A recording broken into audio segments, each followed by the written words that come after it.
자, 실무수행 평가 4-3번. 자, 한번 보겠습니다. 자, 구세청 연말정산 자 간소화 및 이외의 자료를 기준으로 연말정산에 대한 문제입니다. 신속하고 빠르게 한번 끝내보도록 하겠습니다. 자, 자료 설명은 사무지 이성빈의 연말정산 관련 자료이고요. 사원 등록은 부양가족 현황에 사전 입력되어 있고요. 부양가족은 이성빈과 생계를 같이 하고 있답니다. 자, 그러면은 연말정산 근로소득 원천징수 영수증을 자 클릭합니다. 자, 여기 연말에 F2번 누르고 이성빈에 자 클릭합니다. 자, 이성빈은 지금 연봉이 5,640만원으로 지금 되어 있는 상태고요. 자, 수행과제를 보면은 1번에 신용카드, 현금영수증, 2번에 의료비, 3번은 보험료, 4번은 퇴직연금으로 구성되어져 있습니다. 자, 그러면은 자료 1번부터 자 한번 봅시다. 자료 1번은 이제 부양가족 등록 현황인데, 부양가족 등록 현황에 보시면은 소득공제에 자 클릭을 하고 이미 다 등록되어 있다고 얘기를 했으니 자 맞는지 안 맞는지만 확인해 주시면 돼요. 그래서 이성빈 본인, 성혜은 배우자, 그 다음에 장영자 60세 이상 소득이 없는 장애인 복지법상 장애인, 이예비는 사업소득이 존재하기 때문에 100만원이 넘음으로 F로 측정이 됩니다. 그래서 이 부분은 나이 때문에 그런 게 아닌 소득 때문에 그런 거기 때문에 소득 이제 되어 있으면은 의료비 공제만 가능합니다. 왜냐면은 나이 제한으로 인해서 공제가 불가능한 거는 뭐 신용카드 공제도 되고 의료비 공제도 되고 그다음 교육비 공제도 되고 기부 공제도 다 돼요. 근데 소득으로 인한 부분은 의료비 공제 하나만 가능하다는 점, 이 점을 잘 기억해 주시기 바랍니다. 자, 그래서 자료 2번에 보시면은 국세청 연말정산 이제 신용카드에 대한 문제가 나옵니다. 자, 그러면은 신용카드에 자 클릭합니다. 자, 신용카드에 자 클릭을 하면은 성혜은은 배우자이고요. 그 다음에 신용카드는 나이자는 안 봅니다. 근데 소득은 봐요. 근데 여기서 이제 소득에 이제 넘는 거는 이예빈 외에는 소득 자체가 아예 없기 때문에 그냥 입력만 해주면 됩니다. 그렇기 때문에 신용카드는 성혜은이 이용을 했기 때문에 F2번 누르고 성혜은에 자 따로 등록을 하고, 그 다음에 신용카드에 일반 2,050만원, 그 다음에 대중교통 여기 이제 보시면은 대중교통 25만원 해가지고 총 2,075만원으로 입력해 주시면 됩니다.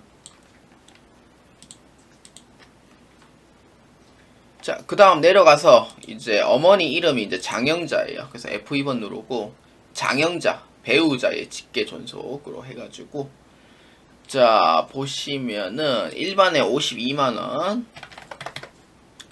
그 다음에 전통시장 여기 오른쪽 보시면은 전통시장이라고 있어요. 78만원, 그 다음 합계 130만원으로 되어 있는데 제가 잘못 입력한 게 요거는 현금영수증인데 제가 잘못 넣었어요. 그래서 이렇게 해서 현금영수증으로 변경해 주시면 됩니다. 장영자는 장애인이면서 소득 자체가 없는 분이죠. 그렇기 때문에 이렇게 해당이 된다라고 보아주시면 돼요. 자, 그 다음 의료비입니다. 자, 의료비에 자 클릭합니다. 자, 의료비에 보시면은 아마 문제에서 실손 의료보험금이 150만원 있다고 존재를 하거든요. 그 부분은 위에서 다시 한번 더 보고요. 자, 부양가족 관계 코드는 F2번 누르고 장영자입니다. 자, 상호는 따로 없고요. 국세청이기 때문에 의료증빙 코드는 국세청으로 주면 되고요. 건수 그냥 잡아주시면 돼요. 근데 이제 의료비 같은 경우에는 유일하게 나이 제한과 소득 제한을 안 보잖아요. 근데 공제가 안 되는 부분도 있고요. 공제가 이제 한도 금액이 적용되는 게 있는데 요거 안경 구입비랑 산후조리원입니다. 안경 구입비 한도는 50만원까지 입력해 주시면 돼요.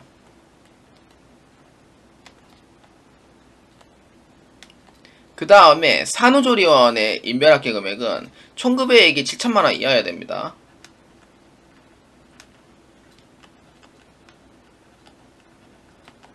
그 다음에 한도는 200만원까지 공제가 돼요. 근데 지금 만약에 배우자가 만약에 이제 출산했다라고 치면은 이 1900이 이제 7천만원 이하여야 됐잖아요. 그 다음에 오른쪽 란에 보시면은 그 산후조리원 입력하는 란이 따로 있어요. 그래서 그 조건을 보고 입력해 주시면 됩니다. 자, 그렇기 때문에 이 부분은 따로 입력하겠습니다. 그래서 일반 의료비 630만원, 그 다음에 실손 의료보험은 나중에 입력하기로 합시다. 자, 그리고 한 번 더 장영자를 해가지고 또다시 이제 국세청을 해서 건수 일러서 봐줍니다. 자, 원래는 이제 합계액을 해서 넣어도 상관없지만 안경구입비 한도액이 50만원이니까 이렇게 구분해서 입력을 해도 상관은 없습니다. 그래서 여러분들의 선택에 맡겨주시면 됩니다. 자, 그래서 여기서 이제 보면은 실손의료보험금이 아까 문제에 있다고 존재를 했었고요. 실손의료보험금 150만원이 존재를 합니다. 이때 150만원의 실손의료보험금 볼 때 누굴 보냐면은 보험계약자를 보는 게 아니고요. 피보험자를 보셔야 돼요. 그래서 누가 실손의료보험금을 받냐라고 했을 때 장영자라는 분이 이제 받게 되고요. 그렇기 때문에 장영자 이름으로 실손의료보험금 150만원을 이렇게 입력을 해주시면 됩니다. 실손의료보험금은 이제 중복공제가 안 되기 때문에 그래서 이 부분을 따로 입력을 해서 의료비에서 제외를 시켜주는 역할을 해준다라고 봐주시면 됩니다. 자, 그 다음 이제 보장성 보험입니다. 자, 이 문제는 보험료인데 보험료는 아시다시피 나이 제한 봅니다. 그 다음에 소득도 당연히 보고요. 그래서 기본공제 대상자만 해당이 돼요. 그렇기 때문에 기본공제 대상자가 아닌 이예비는 입력 대상에서 제외가 됩니다. 그래서 이건 입력하시면 안 되고요. 그리고 종료 자체가 만약에 저축성으로 돼 있으면은 이거는 입력하시면 안 돼요. 그래서 이성빈 것만 입력을 해주시면 됩니다. 자, 그래서 여기 소득공제, 자, 클릭합니다.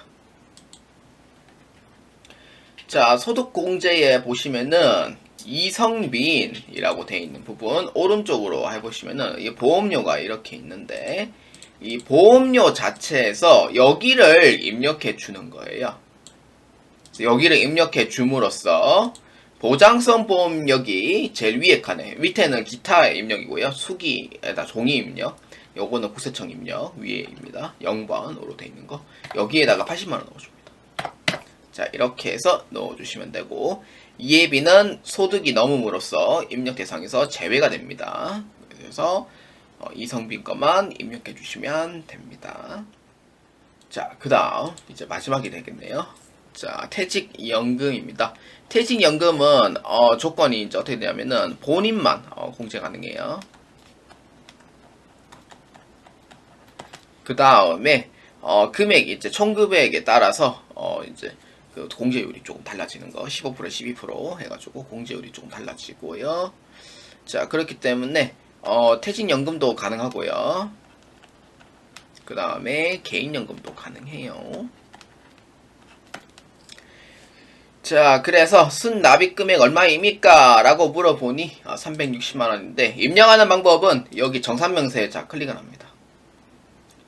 자, 정산명세자 클릭을 하면은 밑으로 좀 내려주시면은 여기에 연금저축이라고 있어요. 60번에 여기에다가 입력을 해줘야 됩니다. 그래서 처음에는 어디에 입력해야 되는지 몰라서 헤매는 경우가 좀 많아요. 그래서 입력하는 방법은 연금저축은 여기 정상면세에 클릭을 해서 연금저축 60번 란에 클릭을 하면은 이렇게 창이 뜹니다. 그럼 뜨면은 금융회사는 우리은행이고요. 자, 계좌번호 넣어줍니다. 불이익금액 360만원으로 넣어주시면 됩니다. 그렇기 때문에 불이익금액에서 이제 조건이 이제 이렇게 돼 있어요. 그래서 이제 4,500만원 이하인 경우, 그러니까 총금액만 있는 경우 5,500만원 이하인 경우에는 15%, 5,500만원 초과하는 경우에는 12%만큼 이제 이렇게 공제율이 되고요. 그 다음에 최대 한도 금액도 이렇게 예전에 400만원 있거든요. 400에서 600으로 바뀌었고요. 그 다음에 이거는 700에서 이제 900으로 바뀌었죠. 바뀐 지는 좀 됐어요. 그렇기 때문에 이렇게 해서 공제율을 해서 결정을 이렇게 올려줄 겁니다. 자, 이렇게 해서 전산에 맡기고 그 다음에 확인 눌러주시면 됩니다. 그래서 43만 2천원에 금액이 나오게 된다라고 보아주시면 됩니다. 자, 그렇기 때문에 여기에서 이제 빠진 부분이 있나 한번 확인해 주고요. 의료비랑 넣었고요. 이제 보장선보험 넣었고, 그 다음에 신용카드 다 넣었고요. 자, 이렇게 해서 다 끝내주시면 됩니다. 자, 실무수행 평가 근로소득관리 3번입니다. 46번 문제입니다. 42 신용카드 등입니다. 공제 대상 금액은 얼마인가? 여기 번호가 다 있어요. 그래서 이 번호 따라가면 되고요. 공제 대상 금액은 오른쪽에 보셔야 돼요. 이거는 이제 지출 금액. 요거는 오른쪽 거는 공제 금액 얼마냐면은 152만 8천원입니다. 이렇게 되고요. 그 다음 59번입니다. 59번에 보면은 근로자 퇴직급여 보장법이 있는데 여기에 근로퇴직급여 보장법에 아까 360만원에 공제율을 해줬죠. 그래서 얼마냐면은 43만 2천원이 나옵니다. 이렇게 되고요. 그 다음에 세 번째 거 보면은 보장선보험의 세액 공제 금액은 얼마입니까? 라고 돼 있죠. 왼쪽 거는 지출 금액이에요. 그래서 오른쪽 거를 보아주시고요. 이 오른쪽 거를 보아주시고 금액은 96,000원. 그 다음에 밑에 보시면은 의료비 세액 공제 금액은 얼마입니까? 라고 물어보니 의료비 세액 공제 금액은 54만 1,200원입니다. 아까 실손 의료비 빼고 적용이 된 금액이에요. 자, 그 다음 마지막 문제입니다.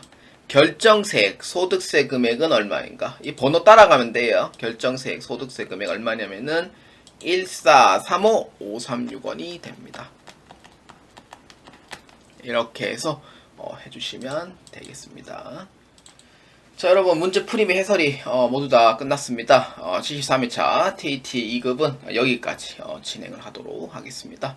여러분들의 합격을 기원을 하며 전산 세무 2급을 충분히 준비했다면은 TET 2급은 이론 문제는 여러분들께서 새로운 문제 스타일 및 파악을 해야 되고요.